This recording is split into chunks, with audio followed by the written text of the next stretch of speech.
Ever wish for a safe place to have conversations that need to be had? A place where you could say the things that need to be said? Well, welcome to Hope for Med. This is Hope for Med, new day for Med, for us, by us, and just for us. This is Hope for Med, this is Hope for Med, new day for Med, for us, by us, and just for us. This is Hope for Med. Hi, everybody. Welcome back to the Hope for Med podcast with Dr. JB.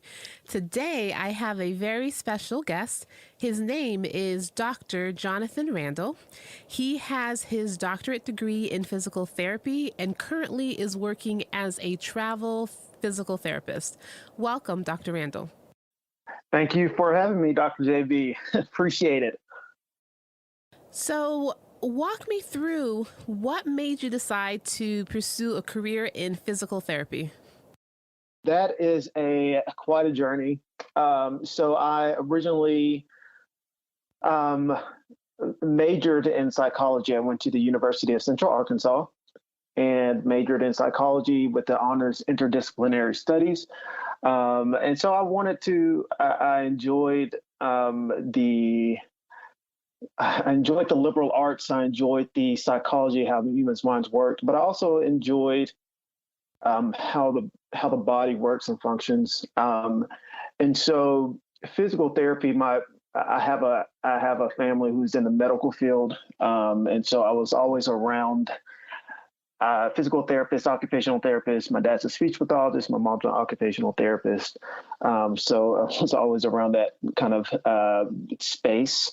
I think the major contributing factor for me going into physical therapy was, one, I injured my back some years ago, and I needed physical therapy myself for my back. And so I had that for me, and I really enjoyed the one-on-one attention that I was given.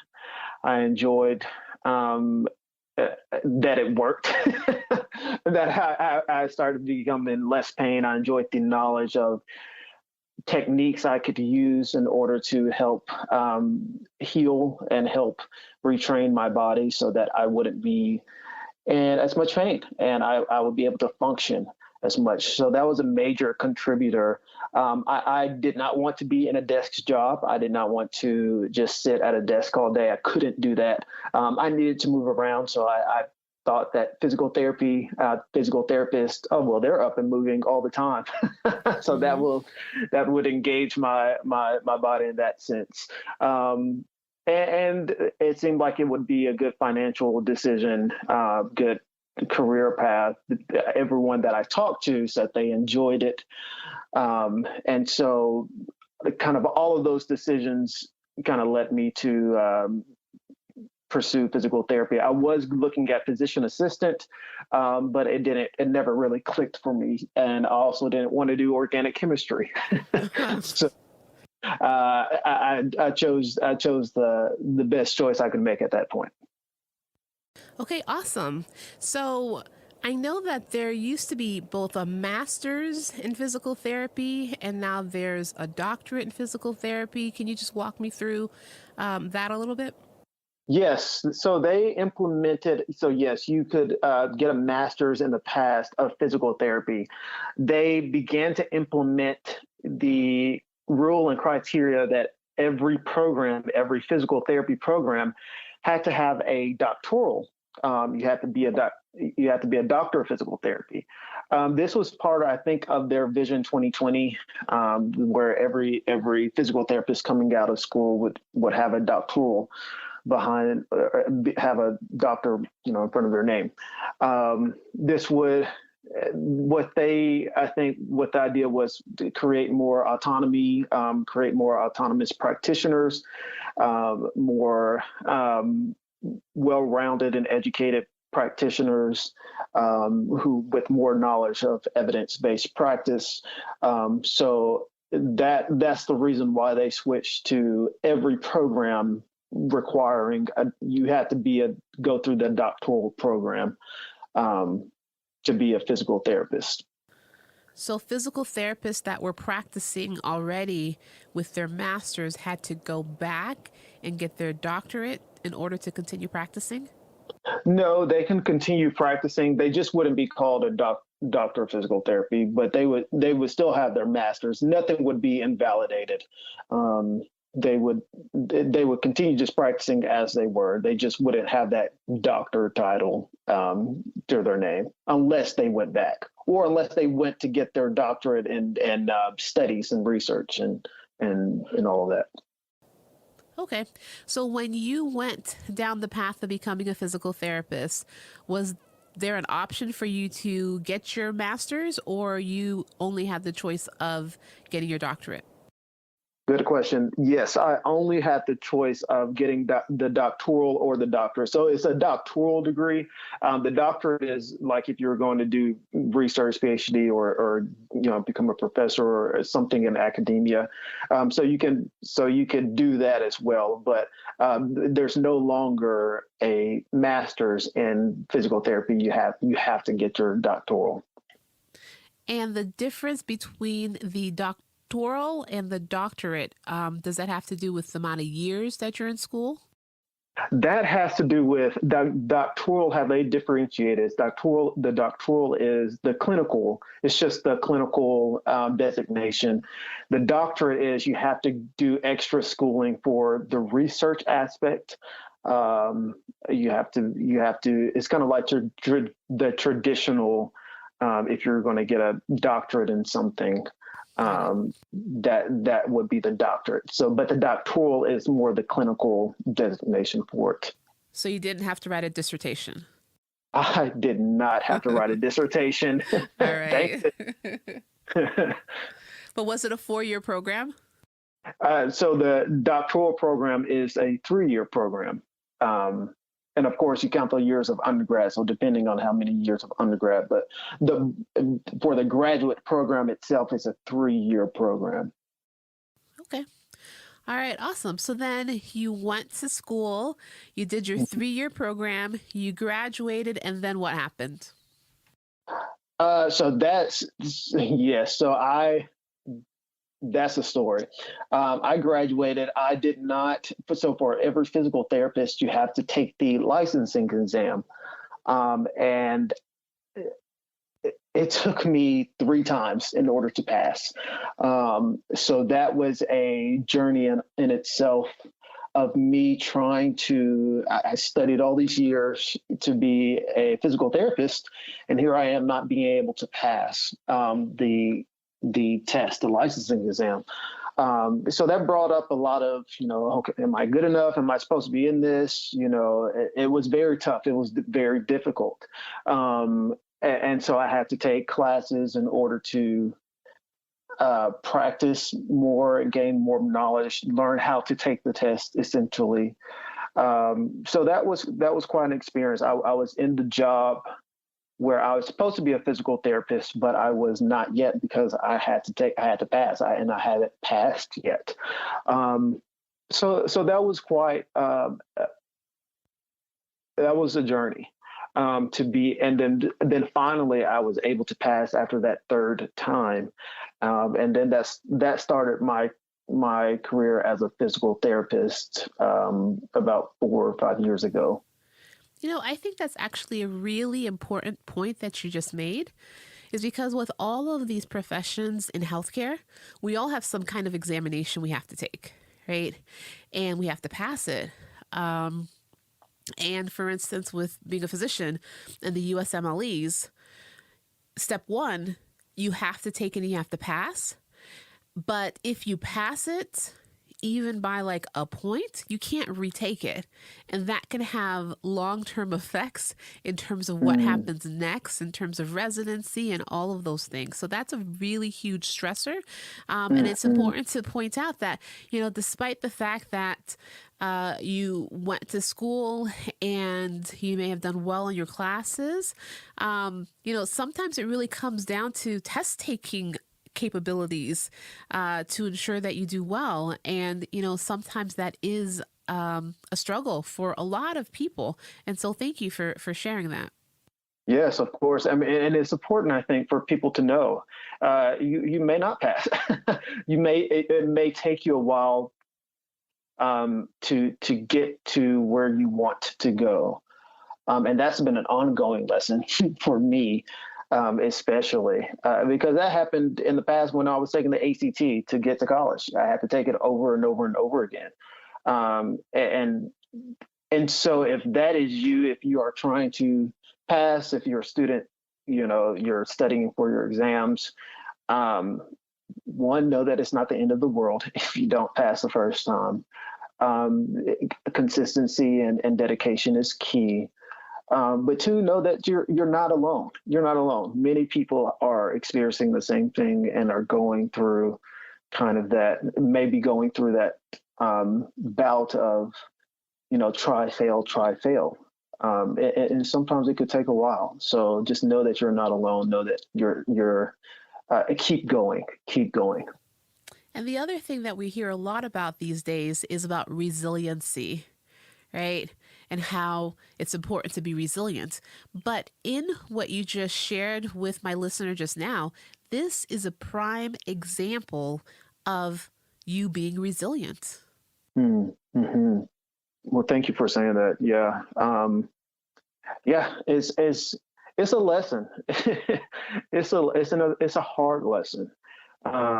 You have expectations. You feel like you have expectations, rather, and you may actually have real life expectations that you need, things that you need to do. You have loans that you have to pay back. You have, your career, these expectations of, I'm finally at the place of I have no more homework and no more studying to do, and I'm supposed to be there, right? Yes. And then you don't get there quite as fast as you think, or it's not the way that you think once you pass the test, which also happened with me. And so things are not always as you expect, but I think the key is to gather a group of people around you, realize your vision, realize why you're doing what you're doing, and keep moving forward. You'll find a way to move forward in some capacity. It may not be in the same direction. It may be in a different direction, but to keep moving forward. So after your third attempt, you did it. You passed. And then what happened? So then I was able to get a job, and I started working as a physical therapist. However, I was the other therapist, and I'm trying to be as kind and gentle as I can, but this is part of my story. There was a time where I was supposed to be mentored in some capacity, or just learning the ropes, but I was not. I was abandoned, essentially. And I had to figure out how to be a physical therapist by myself for a period of time. There was a time where the culture was not good, and I had to learn how to make it. In that instance, a lot of physical exhaustion, emotional exhaustion, mental exhaustion. Eventually, I started working in outpatient. Loved my patients. We started to build a good team that worked well together. We laughed. We cried together. We went out, different places. We got the patients involved in our day-to-day lives, which makes working with patients so much fun when they are laughing with you, when they tell you, hey, I feel at ease coming here. Hey, there's an atmosphere of just friendliness and levity here. That's what makes it fun.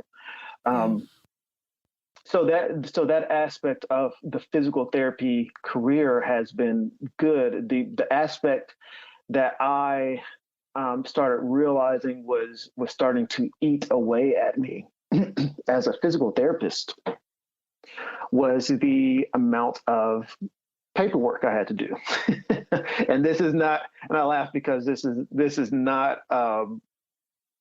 uncommon. Like, this is one of those things in healthcare, I think, that everyone starts to realize, oh my gosh, this is Yeah. this is the other part. Yes. This is the part that's not highlighted, that's not shown on This is not TV. the right. This is not on TV right here. It's so I went through, so the 3 years I was there, I was just trying to figure out my rhythm, trying to figure out, how I could expedite the documentation process for me specifically, because that was what was draining me. I was doing paperwork until 7:30 at night, and then I was do more work in the evening, late night, and then I would wake up and do more work and then start my day again. And I would do that every single day for 3 years. And that really, even in the midst of having a good culture, having good patient experience, that still drained me. And it still caused me to question, hey, was this the right choice? It caused me to question, hey, how can I survive doing this for the next 30 years? Right. I'm looking at the 30-year length of my career, of my job life, and I'm like, I don't know how I'm going to make it. Yeah. No, How do people make it? with what you're saying, it really sounds like you weren't able to get away from work, right? So you're at Yeah. work, you're working with the patients, and then you have this paperwork that you're drowning in, right? And you do it at work, but then you take it home, you do it at home, you wake up early and you keep working on it, and you just can't get away. Where was your, oh, I'm not at work, period, throughout your day? There Did you have wasn't that? that. There wasn't that. And that's the thing. And exactly how you phrase that is exactly correct. I was never finished. I was never finished with work. I was never away from work. There was always something that I had to do. There were days occasionally where I would be finished, and those days I cherished so much. But it wouldn't last. And that was it was so draining. I would call, if people would ask me, well, how's it going? And I would try to figure out a politically correct response, but I don't know how to say that in any other way. Yeah. To say that, oh, I'm doing okay. Things are going, things are moving. I didn't want to say that I'm really drained. I'm really tired of doing this day in and day out. Now, some people did hear the full story, and I thank God for those people, because they were the ones that I could kind of tell my story to. Truth be told, when people ask that question, they don't want to hear the truth. Mm, They don't want to hear you say, "Oh, I'm having a horrible day." hmm It kind of takes you aback when you hear that. You're like, "What? I thought you were just going to say I'm fine." And they Right. just continue That's the on, right? that's the right answer, right? That's the answer. Everyone, especially if you're in this career where it's a noble profession, it's a noble career. You've made it. You become the doctor, you become the nurse, you become the medical provider, and you're supposed to have everything together, right? At least that's maybe your expectation, or someone else's or what you think someone else's expectation for you is. And so you try to live, at least, and that's for me, I try to live up to that expectation, whether it be real or not. Try to have it all together and appear that I have it all together, when really most of the time I was just trying to make it. Yeah, that's Just true. trying to stay afloat. That's true. So, the other question I'm sure my listener may have is, well, you're getting paid for all this time, right? So what are you complaining about? No. That only occurs when you in certain positions. So for instance, if your salary, and if you have to get the work done no matter what it takes in many instances. And so many times you have to do work outside of working, but you're not getting paid for that time. In other instances, say if you're contract or hourly, if you are firm with your boundaries and firm with your how you are compensated, and both parties are respected in that sense, then you will get paid for the time that you work. But that is not always the case. In fact, I don't think that's the majority of the case. And that's part of the problem. Interesting. You actually bring up a very interesting point. If you are firm with your boundaries, like we're supposed to have boundaries. Yes. Ooh, and that's one of the lessons that I learned this past year. Yes. And one of the keys, I think, to reduce burnout. So I'm huge into researching and everything with burnout. Boundaries. But there's nothing else I can say on this podcast or to anyone else. Boundaries, boundaries, boundaries, boundaries. They are so important for your mental health, for your emotional health, for your physical health, for your career. You have to know your boundaries. You have to protect them in order for you not to burn out, in order for you not to do something that you don't want to do ethically. You don't want to be unethical. You don't want to give out of an empty cup. You don't want to, go into a period of life where you're so stressed out because you have to do all of these things and you're not getting compensated for it. It's all about boundaries and keeping those boundaries and affirming those boundaries. And I think that's a hard thing for healthcare providers to do. Because we are people who are naturally wanting to give. We naturally want to provide for others, sometimes no matter what the cost. And that sometimes that's demanded of us, no matter what the cost. But that is, I think, contributing to many people getting tired of healthcare, being burnt out from healthcare, and wanting to leave or having to leave or being forced to leave. Yeah. So, the issue with boundaries, or the question about boundaries, is then if you set your boundaries, does that mean that you're not a team player? Oh, no, far from it. Boundaries are interesting. You have, it brings a level of respect.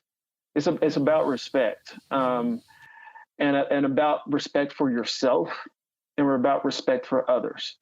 When other people know what my boundaries are, they communicate with me differently.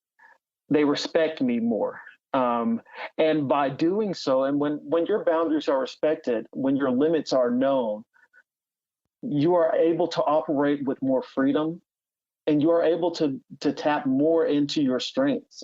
It's almost like I always associate it with like music, music composition, right? So I was almost a music minor as well when I was doing college.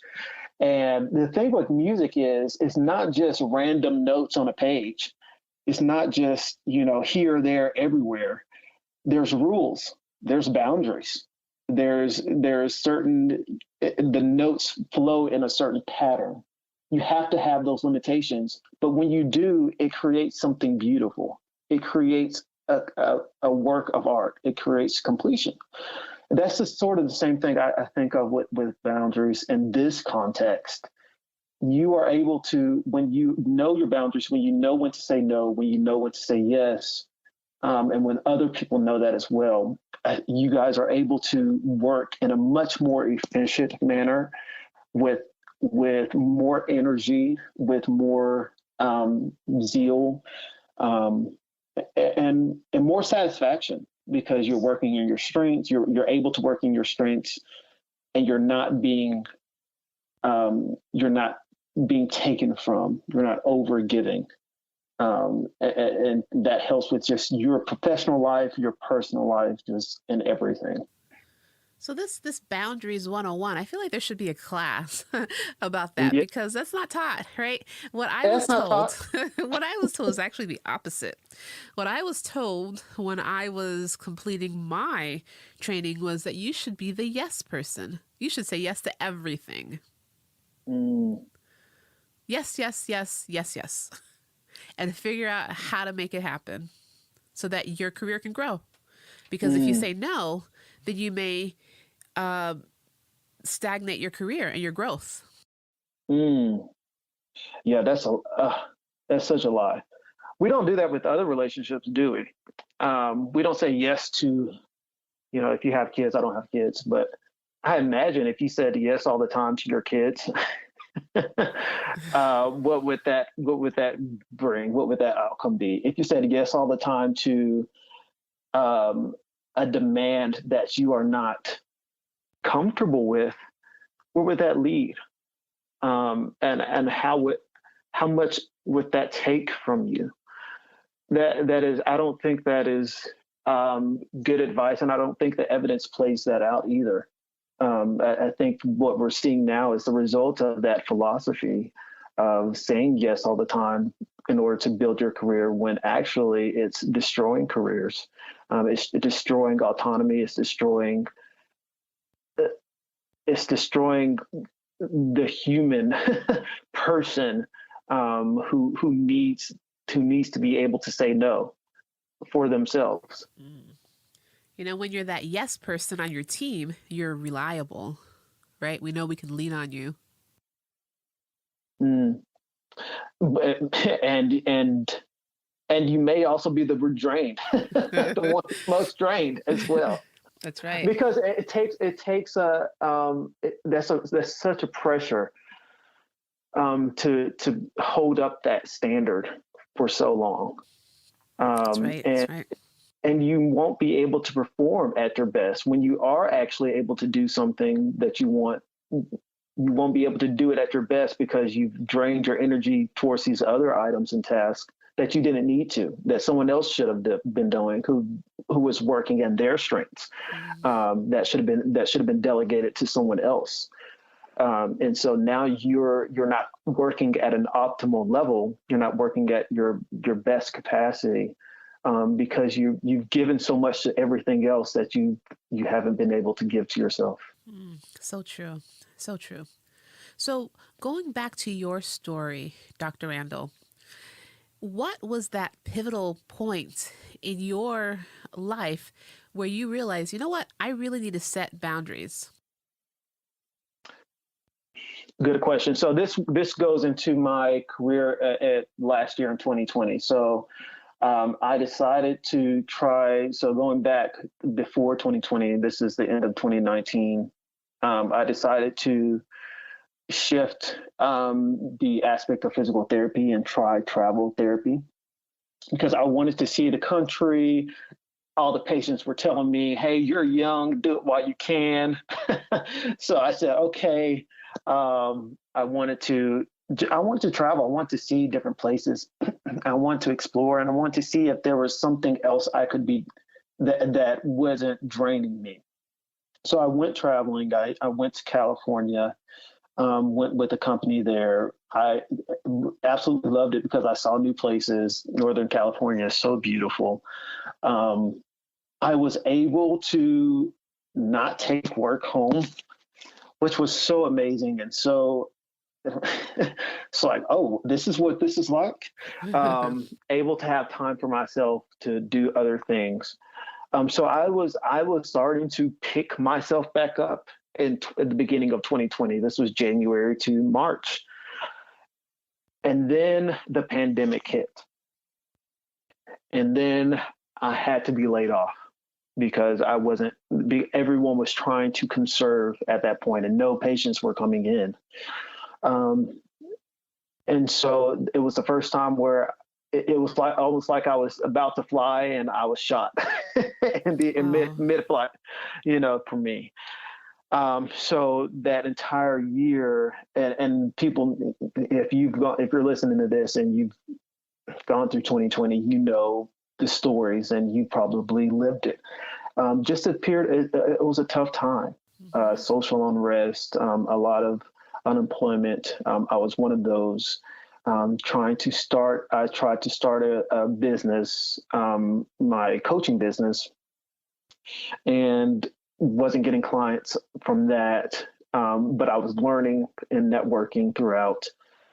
Um, the question of boundaries, when I learned, I was able to get another job um, with the home health agency. Amazing people. It was not for me. I was trying to. For me, it was difficult. Once again, it comes back for me for the paperwork. I was not able to complete the paperwork on time, and my energy levels just dropped. Um, I I wasn't able to sleep as well. My sleep patterns became disrupted. I was starting to gain weight. My emotional and mental um, faculties were dropping, and this came to a point where it was getting so bad where I started to contemplate suicide. Because Wow. I was breaking up with my career at that point. I was like, is this it? Is this what this is about? Me coming home drained every day, not enjoying work, not enjoying the other aspects of my life, not being able to create, not being able to fulfill the other portions of my life that I needed to be fulfilled, paying off loans all the time, just all of these things. And it was a very dark spot in my Mm-hmm. life. Mm-hmm. And at that point, I said, hey, it's good to think of the future and retirement and all that. But I said, if I can't make it to 31, if I can't make it to next year, what's it going to matter if in the next, 30 years? I have to make it to next year, and I have to do it intact, and I have to do it. And I want to be able to thrive. I want to be able to live a good life, live a fulfilled life, a purposeful life. So at that point, I decided and had to make a decision after going through counseling, um, after deep reflection, and just stopping and thinking and saying, okay, I don't know what the rest of this future will hold, but I will make a decision now that I can't keep living like this. So I decided to do part time at the company and then eventually leave, which they were totally respectful of that, and I appreciate them so much for that. But that's when I started to learn about my boundaries, learning to say no, to say I will not operate in a space where I'm being drained so much that I'm about to not live. Yeah. That's no way to live. That's And too so high of a price to that's pay. too high of a price to pay, too high of a risk. And so I need to set boundaries in place in order for me to continue working, to continue living, to continue enjoying my life. Um, and so though that's when that lesson of boundaries came into place for me, of not taking paperwork home. I will never take paperwork home again. That's a boundary for me, because of what almost happened. It's a mental health thing for me. It's a physical health thing for me. Emotional career health for me. It's so important, and that's why I say boundaries are so important, because if you don't have those, it can lead to a place where no one wants it to lead. Yeah. Yeah. It's in listening to what you just shared. it really depicts how you got to this dark space to realize that if I don't prioritize myself, who is going to prioritize me? Mm. Yes, that's exactly it. I had to make the decision. I'm fighting for my mental health. I'm fighting for myself. You're fighting for your life. Yes, yes, fighting for my life. And that's something, when you're, like I said, you're a medical provider, healthcare professional. How often are you turning the care to yourself? How often are you turning the care to your own mental state, to your own mental health, to your own emotional and physical health and well-being, to your own career health, financial health, all of that? Are you taking care of yourself? Because it is you at the end of the day. It's not someone else, and you will have to continue on. So are you fighting for yourself? Mm-hmm. Are you for yourself? Are you your biggest supporter? Mm-hmm. And I think that's so important sometimes it's not easy to understand that and get to that point. Um, And sometimes that's hard. That's hard for healthcare professionals, right? Because mm-hmm, mm-hmm, we're very altruistic, right? yes. It's we give so much, Mm, and you know, truth be told, we also gain from giving, right?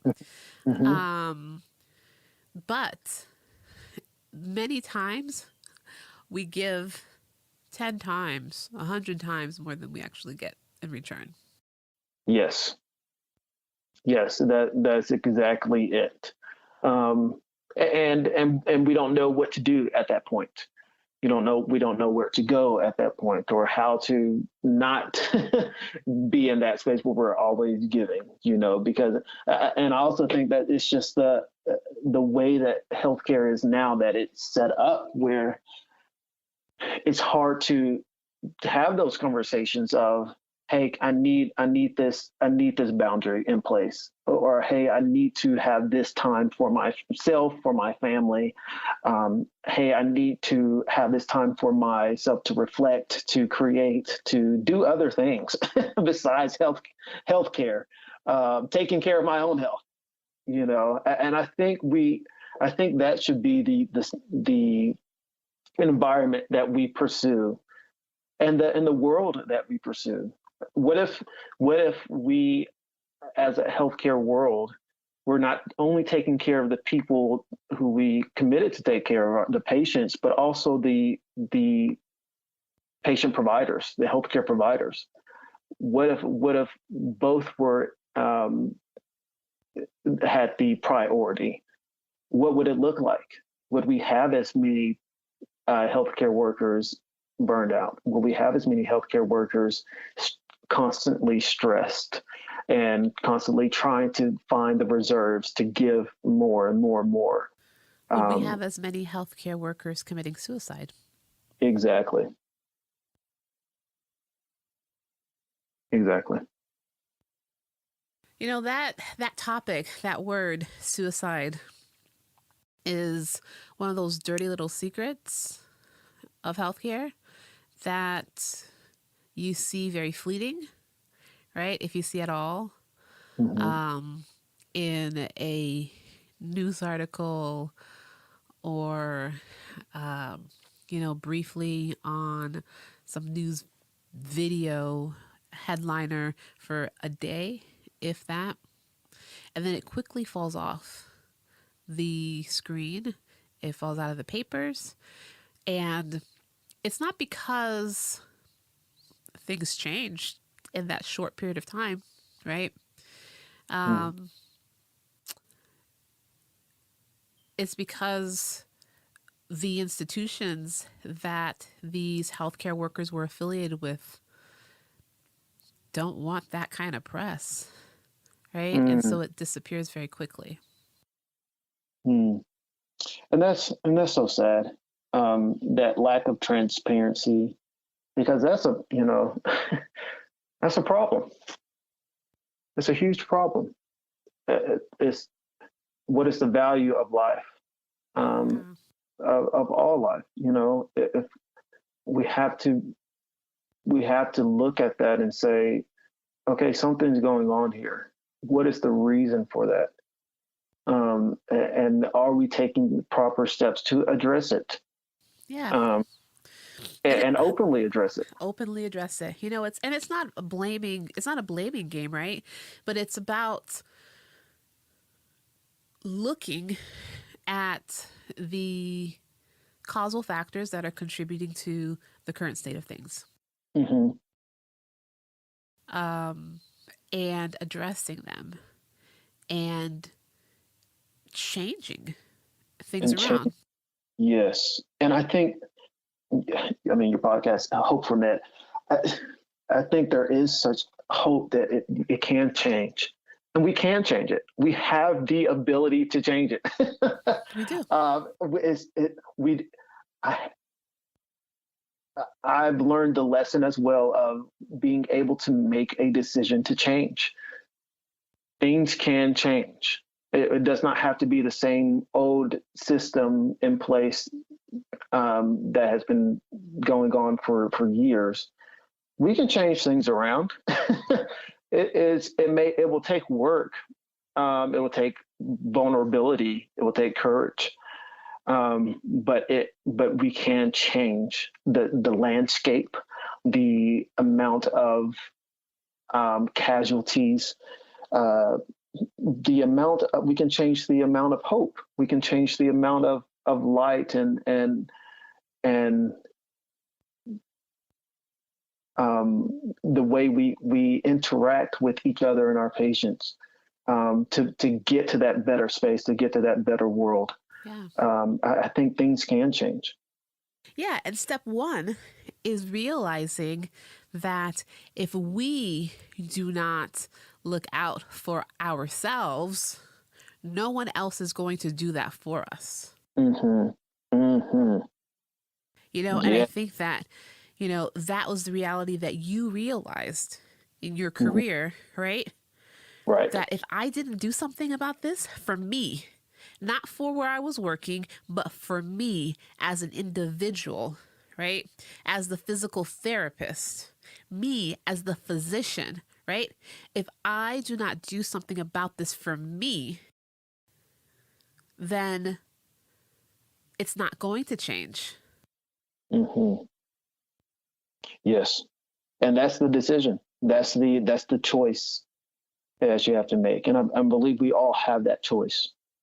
If you are listening to this, you have that choice. Yes, exactly. You do. You have that choice. Do not think that you do not have that choice. You are given that choice, to take care of yourself and to make that decision for you. And step one, I think, starts with setting boundaries, Mm-hmm. right?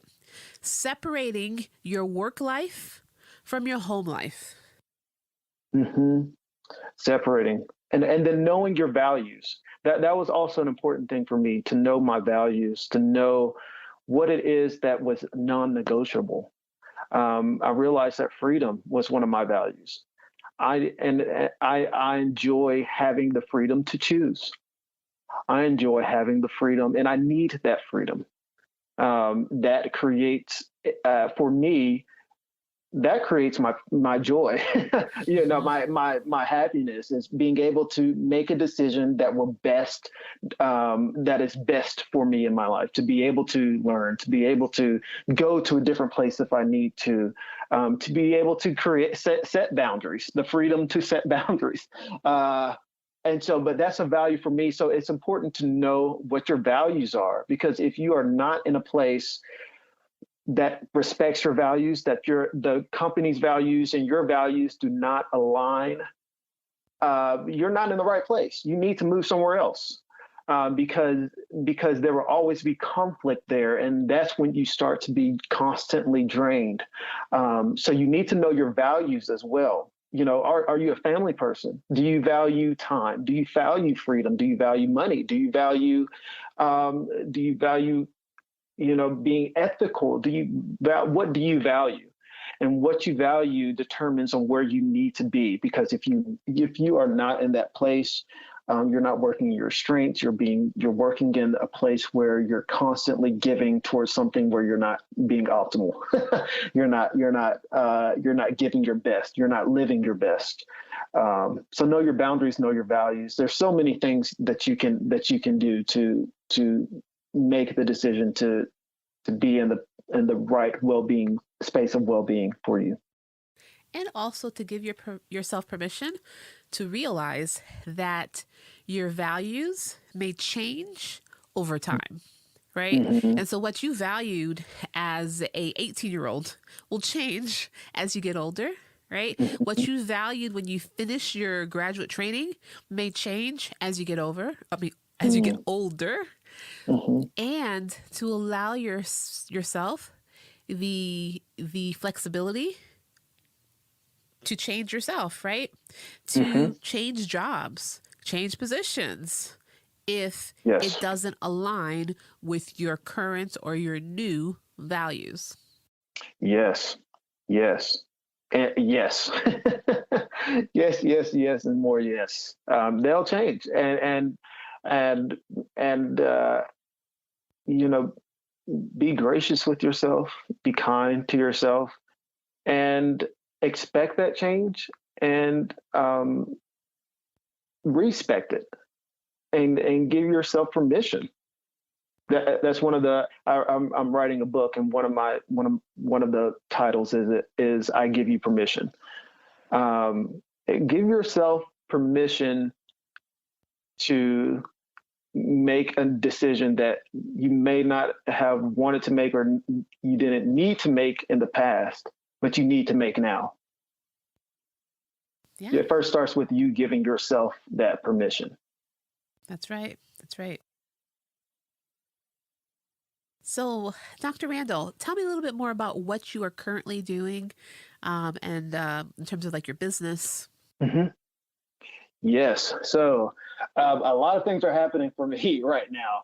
I just finished a travel physical therapy contract, and I will be got accepted to an internship up in Boston, Massachusetts, for strength and conditioning coaching.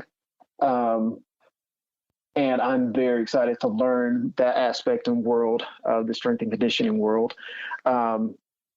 So I'm doing that. Afterwards, I may do some more travel contract, because that's right now that's the space where it's aligning with a lot of my strengths.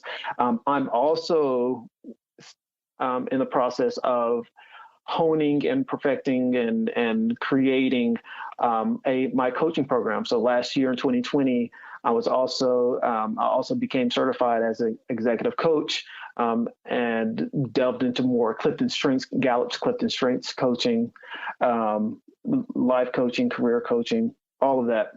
So I'm using those skills to build a coaching business. And my audience right now is people like me, people who went through burnout, who are experiencing burnout, physical therapists or healthcare providers, not far into their career, who are experiencing that burnout. And so I'm researching burnout. I'm designing a course and a coaching program to help other people walk through that, so they will be better prepared, or they won't have to sit in that space of where am I supposed to go in this world? Mm-hmm. How am I going to make it to the next year? So I'm wanting to help people walk through that. So that's what I'm doing as well, creating that, networking, just talking to different people. So a lot of things, like I said, I wrote a book, is in the stage of going out to beta readers, and I'm about to give it to an editor, and then about to make a nice cover. all those wonderful things that a book design and everything comes with. Mm-hmm. So I'm excited. I'm excited of where this everything is going. I needed to go through 2020 to get to where I am now. Yeah. It looks like you've experienced some leaps and bounds, as a result of getting to that dark spot. Yes. Oh, yes. Yes. One of my words for the year, is fly. And that's how I perceive myself right now is I am trying to fly. I'm going to fly. I was not in that space before, but all the lessons that I learned, all of the things that I learned, I had to walk through. I didn't want to walk through it, but because I walked through it, my hope, my vision, it has transformed. I've gone through a metamorphosis, and I'm wanting to fly. And so I'm trying to jump, leap, fly. That's a quote I heard on a podcast. That's what I'm trying to do. Well, it sounds to me like you're currently flying. Thank you. Thank you. I love that quote. I've been telling everyone that quote that you told me before, Dr. JB. And I don't want to butcher it, but I'm probably going to butcher it. Go but right if ahead. you said, wait a minute, let me pull it up because I'm not going to butcher this. You said, don't allow yourself to crawl when you feel the urge to soar. Indeed. Woo, I love that. Indeed. You said it perfectly, actually. Don't allow yourself to crawl when you feel the urge to soar. If you know that you have more capabilities, that you know you can do more with your life, with the strengths and gifts that you have and that you're given, if you know that you're not in the place where you need to be, and you know that there's a place where you need to be that will elevate you and allow you the freedom to live a purposeful life, live into the best of your ability, to be able to give in the best way possible, to impact the most people. If you feel that urge, go for it. Don't allow yourself to stay in a place where you are just crawling. If you feel the urge to soar, make a decision so that you can fly, so that you can soar. I love that. I think this is the best place to end this conversation because it's perfect. It's really, really perfect. So I think I'm probably going to end it on that soar. But I did have a question that I'll probably put in the middle somewhere. Mm-hmm. If you could walk me through, what is it about being a physical therapist that makes your day stressful? Is it just the paperwork, or if you walk my listener through what a day in the life of a physical therapist is? And the stressors involved with that. And then I'd also be curious to know about it in the setting of COVID, right? So, some people were able to do an examination from the doorway and say, patient's breathing, they're talking, they're good. But I don't think physical therapists were able to examine a patient from the doorway. Right? You have to have a lot of hands-on and get really close. You can't be 6 feet apart if you're doing your job as a physical therapist.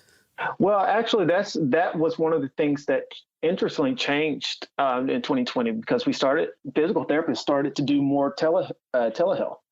And we started to find ways. We had to find ways. There was no other choice for a lot of companies to find ways to keep treating patients even if you're not in physical contact with them. Interesting. And that's through online telehealth medicine. And it actually, and a lot of people have actually found success. And because there's more to it than the physical contact. There's also the education involved. There's also the vitals. There's also the encouragement, and so we found those. So going back to the your question of what's the day in life of the physical therapist, that it depends on the setting that you're in. I'm mostly an outpatient physical therapy, but usually you wake up, you go to the facility, whether it be hospital, the inpatient rehab, whether it be, your own clinic, and you look at the patient load that you will have for the day, the amount of patients, you look at their diagnosis, what your plan of care, if you've treated them before, has been. You look at the new evaluations that you have, and then you start your day running. You start treating patients. You see them. Some physical therapists see their patients 30 minutes, some 45, some an hour, some shorter than that, some longer, depending on the setting that you're in. And then you just work within a gym or a space where you are getting the patient up, moving, doing their exercises, educating them, doing any modalities, doing manual work. And you are in the space of the patient, and you are talking with them, you're walking with them, and you're walking them through different things. And so you do that. A lot of people have a certain amount of patients that they see a day, and this is the part that can be a little bit overwhelming, especially if you have, say, you have 15 to 20 patients a day. That means you have to see multiple patients at the same time. And then you also have that paperwork at the end of the day. And that's one of the causes of burnout is unmanageable workload or unreasonable time pressure. Some facilities have a certain productivity per day that you have to meet. And if you don't meet that productivity, there's questions of what were you doing during those 3 minutes that you weren't productive. Is that an exaggeration? They go down that. That's not a huge exaggeration. Oh, actually. wow. It's a problem right now. And what's causing a lot of people, physical therapists and other therapists, to say, I'm burning out. This unreasonable time pressure, according to the Gallup, is one of the main factors and contributors to burnout. Yeah. Unmanageable workload is also another one of the main factors. And you guys experience both of those things on a day-to-day basis. Yes, many do experience many of those things on a day-to-day basis. And so it depends on where you're at. Like I said, sometimes it can be a fast environment for a physical therapist. Sometimes it's not. Sometimes there are those facilities who give you that time with the patient, that one-on-one care, that give you time to do your paperwork. And those facilities usually people want to go work for because their time and their ability to work is respected and listened to, and the communication is good. So usually at the end of the day, you finish paperwork that you have, and then you continue, you do the evaluations, you complete the evaluations, you create a plan of care for the patients for the next time they come, and then you repeat the process the next day, and you continue on. And so that's the long and short of it. Do you guys have options to dictate your notes? It depends on the software. So there's no universal software. Some places you can dictate your notes, which makes it much easier. The documentation system, that's another beast to tackle, because depending on the documentation system, it can either increase your time that you're spent at the clinic or decrease the time. And it depends on, how everything's set up, if you're set up with the doctors or if you're set up by yourself. So there is an option to dictate your notes, but it's not a widespread option. That's not a lot of medical documentation systems. That's not in their system. Perfect. All right. So I am going to stop this recording. 1 second.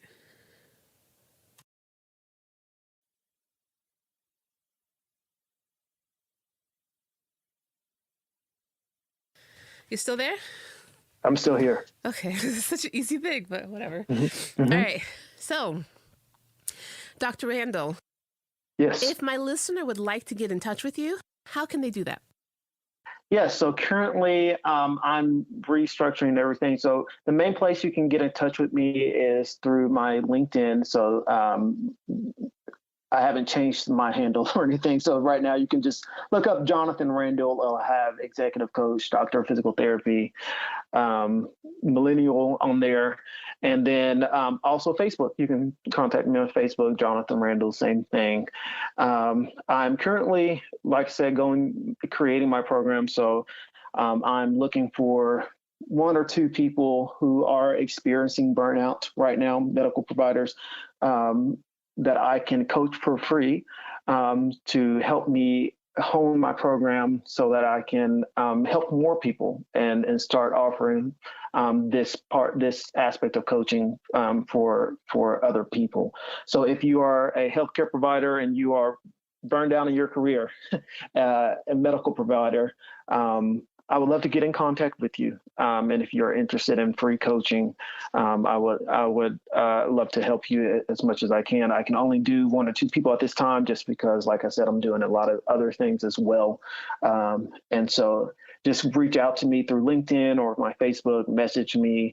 You can also email me at jonathan.randle@sagewaypt.com. All right, excellent. And we will have this written out in the description section of this podcast so that you will be able to easily access Dr. Randle and take him up on that free offer. You don't get a lot of things for free these days. Yeah. I love free. All right. Thank you, Dr. Randle. Thank you so much, Dr. JB. Yeah. Who says a doc can't rap? DOCTORJB. The greatest doctor to ever touch the mic. The greatest podcast ever broadcasted or pre-recorded. Come learn some. Each one teach one. I'm done.